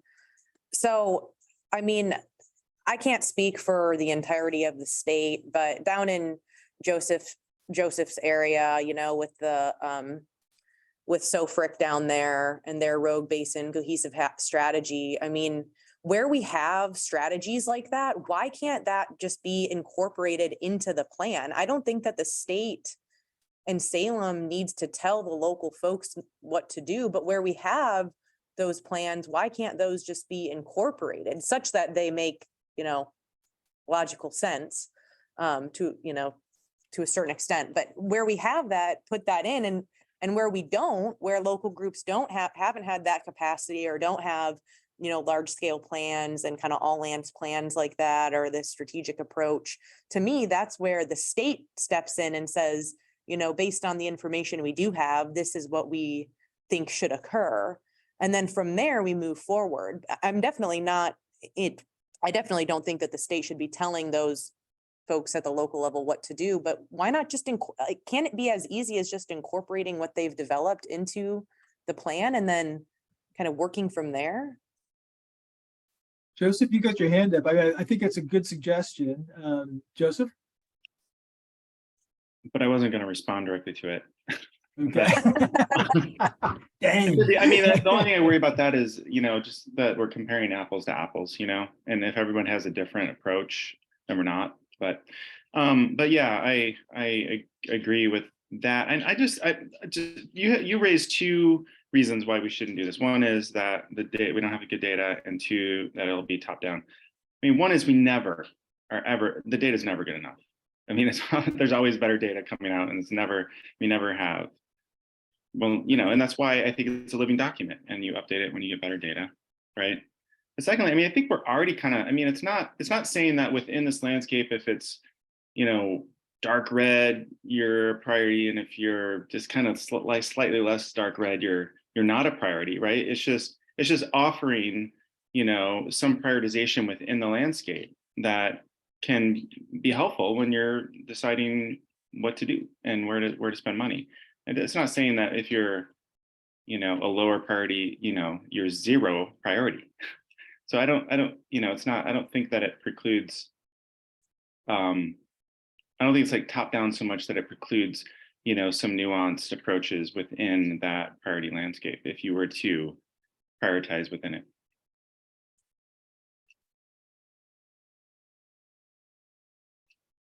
So maybe do we all agree the data is never going to be good enough? I think the data is there for what we're talking about. I mean, again, if DNR did it, I think we can do it. So, I mean, and then I know it's a process to further refine it, and we'll do those landscape assessments, but I think for the level of specificity we're talking about, it's been done, and I think we can do it. Let's then talk about what we'd like to see. I mean, are you basically just saying, like, within the kind of priority landscapes that we've identified, you want to kind of heat map within that? Yeah, we need to take a look at it. I mean, because the documents that we have right now it's half the state, right? So the next question then is, okay, within that, where am I going within that area? And to get down to that level that we've talked about, that HUG 5, which allows us to be like, okay, this is a priority. What I would want to then see is ODF to say, as they prepare their ARB, they work with the governor, they talk to legislators, we go out and talk to communities, say, we're gonna go to 5 places next biennium. And here's why. And these are the treatments that we're going to do. And I'm directing my staff to go out and conduct the landscape assessments to put this together with partners to identify the budget, the treatment time, the treatment period, and federal leverage that we're going to be bringing to the table on this. And that's what we're going to be focusing on in the next biennium, folks. But it's going to be way easier to sell the concept of, you see that bright red spot adjacent to Sisters or around John Day or in Jacksonville. That's where we need to go, and we need $3 million to do this. And the feds are going to cover 2 million, and we need $1 million from the state. Like, that's where we need to be on this to start that process. And I believe we can get there. Yeah, and I'll just follow up with Dylan and say, and in some places, right, our main partner will be Forest Service. In some places, it'll be NRCS. In other places, maybe it's a specific landowner, right, that brings something to bear. Maybe, I mean, there's, TNC's on here. TNC has a master stewardship with Forest Service. Mule Deer does. There's all these other partners out there. I know Nils, you do lots of great work in partnership with Willow Resources. So, I mean, there's lots of opportunities, and not every single partner is going to be partnered in every area, but there's so much power when we can bring those specific partners into the legislature to say why that project in that specific district is important to receive funding. And bringing those partners together on that specificity is really powerful, but we need to know that level of information to be able to do that effectively. And I think the people that work in the building know that that's the case. And that's what we're trying to explain to you guys, and and how we can actually get this done on the landscape. Because I think that would be that'd be really powerful. And I am so excited to see this thing play out. Like, I want to get there, guys. I do. I'm so excited. And we all here want to be partners with that. We want to be with the department hand in hand, right? In that success. So one of the things we've been talking about, and we just started talking about this within ASIG, is this idea of like, we need some early wins. We need some examples of success to show, that this concept of sort of coordination actually works and leads to something better. And there's two, sort of components to that so far that we've identified. One is like existing things that are already happening because we've already done a bunch of work on the ground that is sort of coordinated and such. And then the second part is kind of like a proof of concept, which is, where should we start working towards doing this now and kind of testing whether we can. And so, and part of this is like, Dylan, the way you described it was about kind of identifying areas and going to the legislature and getting a slug of money, which is certainly one approach. The way, at least that's what I heard. The way we've been thinking about it is a little different, which, and not necessarily incompatible, but is thinking about all the money that we actually already have, all the resources from all, like, the OWEB and GNA money and other monies from within in the wildfire money from Forest Service and the BLM money and the NRCS money, and sort of looking at like, okay, we want to work in a given area, and there's already like a GNA project there. Well, how do we bring in money from other agencies to support and sort of grow that and make it larger, cross-boundary, cross-agency, larger landscape?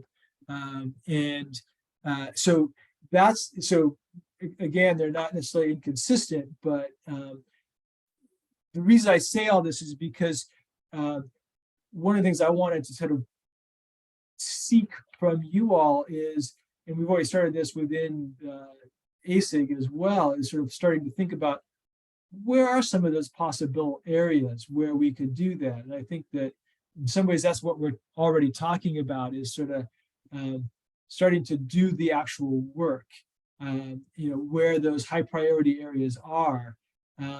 And we could look at them from the data perspective, but perhaps we already know where those are because those are places that our organizations are already working.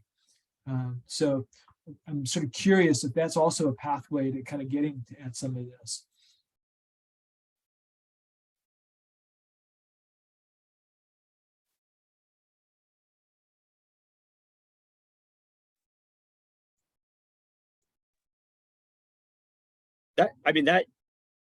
That's part of it, certainly. And I think some of those areas where work is already happening and investing are gonna align with the prioritization exercise here, right? There was a reason that they're probably doing some of that there. So we should be investing where we're already making commitments and finalizing those projects.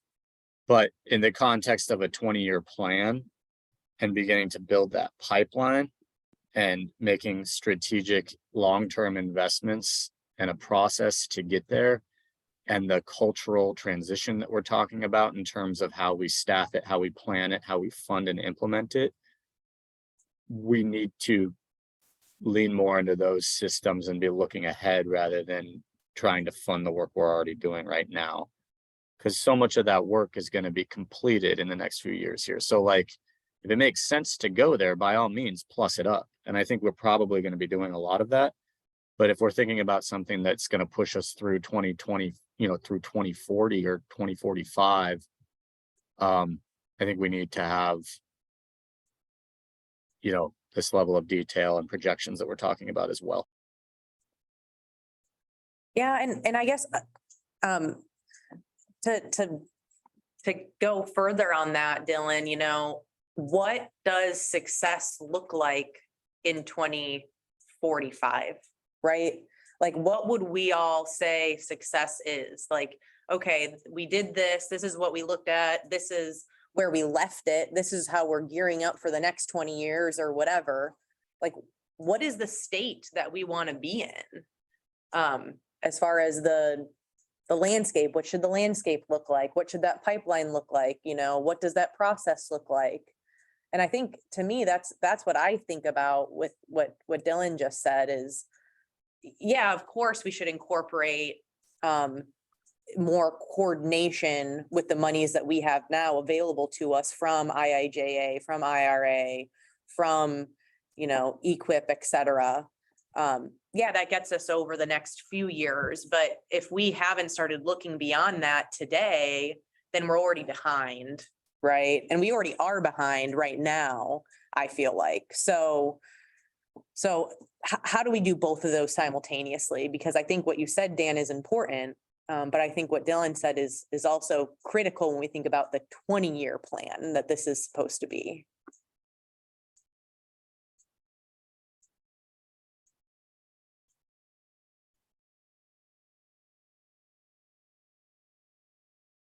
I mean, I guess I also just reflect on the plan in there, and even in the intro, the first several pages. I mean, it calls out the deficiency that the current planning framework isn't strategic. So for us to then turn around and say, oh, but we're investing in the current planning and the current implementation because we need early wins. I mean, we're almost framing the plan as being irrelevant if we're just saying like that we're gonna prioritize investments where it's currently planned, where work is already happening, if at the same time the plan is saying itself that the way that those projects are being identified is not strategic. They're contradictory, it seems like.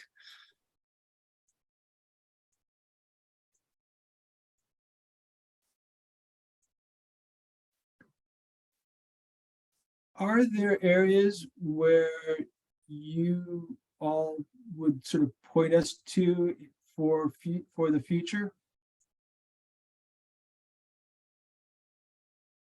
You mean in terms of prioritization? Yeah, I mean, based on like, sort of areas, that we should be, where maybe the next project could or should be, or, sort of example areas where we should be like looking at for building new projects.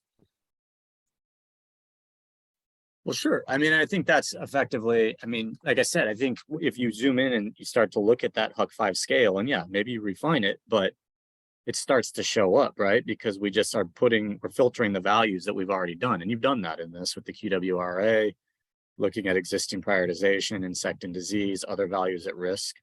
Like that's going to pop. We just need to zoom in and get closer to it for those stacked values. So, I mean, I could anticipate what's probably going to show up there. But to actually map it and to show the values and the methodology that went into it, I think is going to be essential. We're going to see Southwest Oregon is going to pop, right? Everything there along the I-5 corridor is going to be critical in pushing into the rogue. We're going to see all this stuff in the Central Oregon landscape there. We're going to see work around Hood River, Dalles, Parkdale. There's pockets there in John Day. There's going to be stuff around Enterprise and Joseph. We're going to have stuff down in Burns, down in Sagebrush Country. Lakeview will have some work around it. It's going to be everything that's going to be in the WUI. Those are going to be all the places that, for those critical public values at risk, housing units, wildfire, and critical infrastructure are going to be the priorities. I think, we've got that. We just need to zoom in. Yeah, I mean, it feels like taking those, quantitative risk assessment, proportions of the Huck 5 in need of active restoration, and binning those. Like, is it only 0 to 25% of the watershed needs restoration, 25 to 50%, 50 to 75, 75 or more, whatever it is, binning those up, and then just and the eco state mapping, the insect and disease, the climate water deficit, and creating that layer cake and showing us the summary of like, hey, this is a place where all, it has the highest score possible, or, the highest score out of all the watersheds, Huck 5s in Oregon. This is the most important Huck 5. Doesn't necessarily then tell the landscape, and within that, this is the place where you should place your project or your treatments. That Huck 5 still requires further refinement and planning through the local landscape evaluation process, or through working with SageCon to say, okay, within this area, these are the places you're going to go, and these are the strategies you're going to employ, whether that's sort of, I don't know, like the split rotation grazing or off-season grazing or whatever, the things John was mentioning that I know nothing about, like applying those other strategies.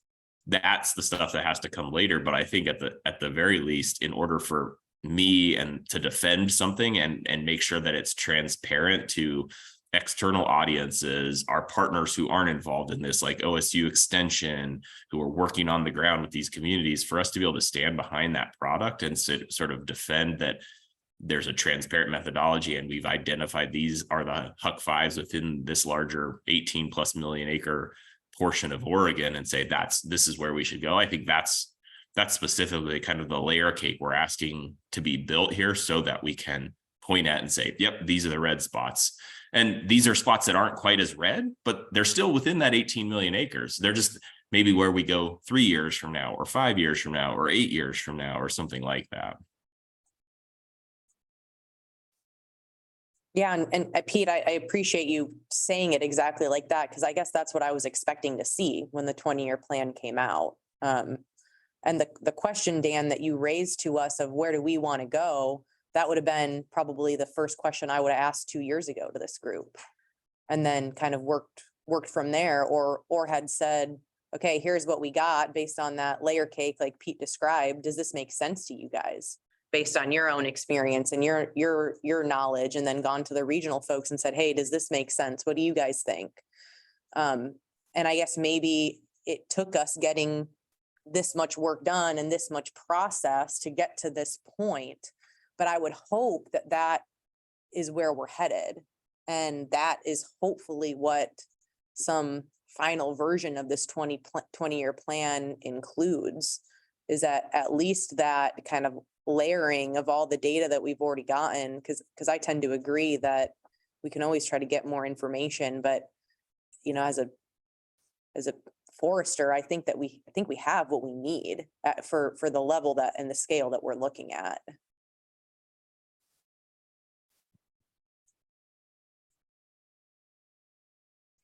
Dan, when you think about doing a scoring of Huck 5s like that within the 18 million acres, what gives you pause? Is it mostly just that it's top down, it's perhaps we don't have enough data, it's presumptuous, or like why not? Well, Dan, maybe I'll insert one experience here, and that was with the Klamath Thank Lake. you, Sean. I was hoping you would. With the Klamath Lake collaborative down there. They were very concerned about our map to begin with because it just didn't match theirs. And they put a lot, they're one of the more advanced places in terms of they put years into this. And our maps were not only showing them as a low priority overall, but as, we weren't identifying the same priorities within their, even at the Huck 5 level, not matching up with what they determined. And there, to be fair, there was a lot of social operational issues that went into their prioritization that we just couldn't capture, in kind of readily available state level data. When you said you showed them the map, you mean like wildfire risk maps and such? Yeah, our heat maps that we produced early on there with the QWRA and then those other layers. So Right. yeah, they just didn't match, very well with what they determined, and they had very good reasons for that. And so that, gave me pause of saying, well, maybe we should really try to work this more from the bottom up than the top down. But I think, to some extent, we got to try to do both and got to try to bring them together at some level, but that takes time and it's tricky. Yeah, And and to I be feel- clear, I we feel like actually that's- we did actually present the priority map to those groups when we met with them in those sort of 7 or 9 sort of regional groupings, and had pretty detailed conversations about them, and sort of saw where they fit and where they didn't fit, and then tried to adapt based on their knowledge of stuff. So we've been through that process once, but I think that process is also sort of highlighted. There's differences between the data that we need to kind of explore better before we try to say too much. And If I were to answer your question, Joseph, it would be like going further. My fear is that we're going further than the data allows us to, and sort of creating problems for ourselves. Yeah, I hear that. And, it's at the same time, 18 million acres is too much, right? Like we can't treat 18 million acres. So, and there will be people that will probably be mad because I don't know, is the Klamath Basin, with values at risk and everything like that more, needing a higher priority? And it might get it, it might actually, money might flow there because they make a good case. But is that really, when you're looking at relative values, the most important place? I don't know.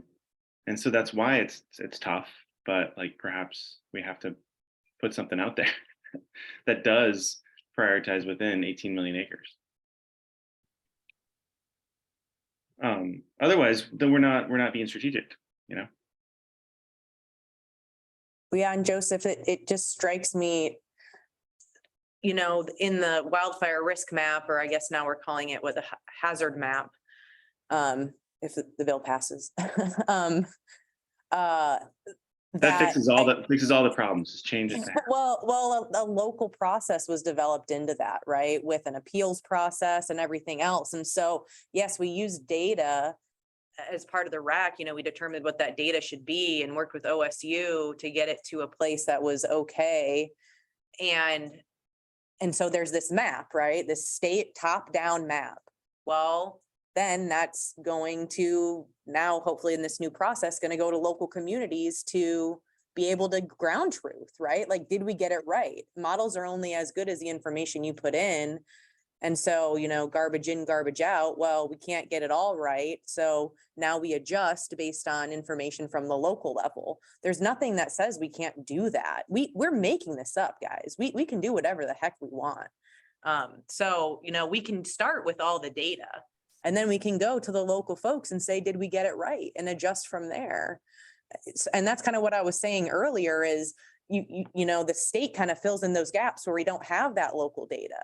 And so we're going to get it as best as we can based on the information that we have. I think right now, I feel like where we're at is like analysis paralysis. We're just overanalyzing and, we're never going to have enough. So does that mean we just don't do anything and we just push out 5 years for the next 2020 Labor Day fire season? I mean, that's what I'm worried about.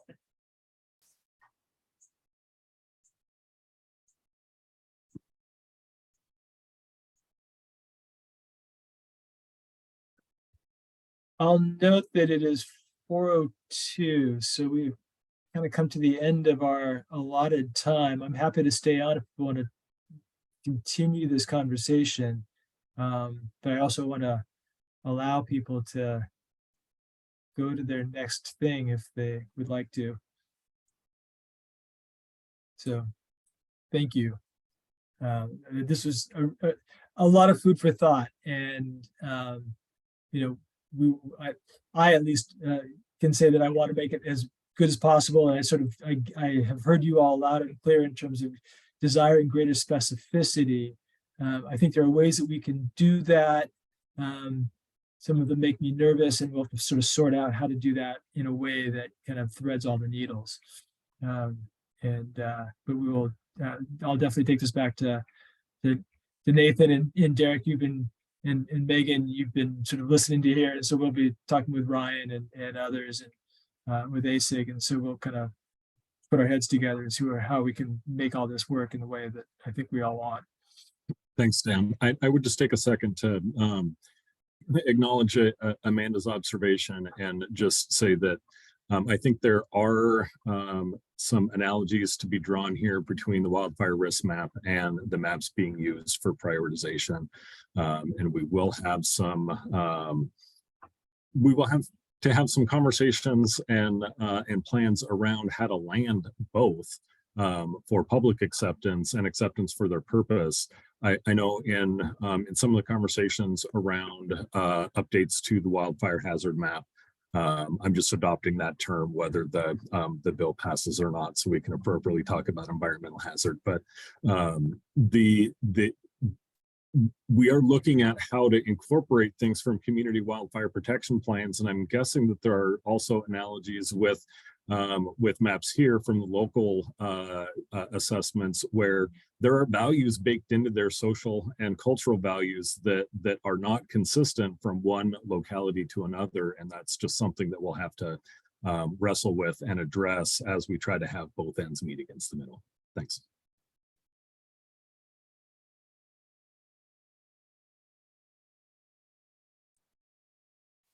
Thank you, everyone, for your time today. Yeah, thank you. Yeah, appreciate the conversation. Let us know what you need on this stuff. Thank you for taking it. We will. Absolutely. All right. Thank you all.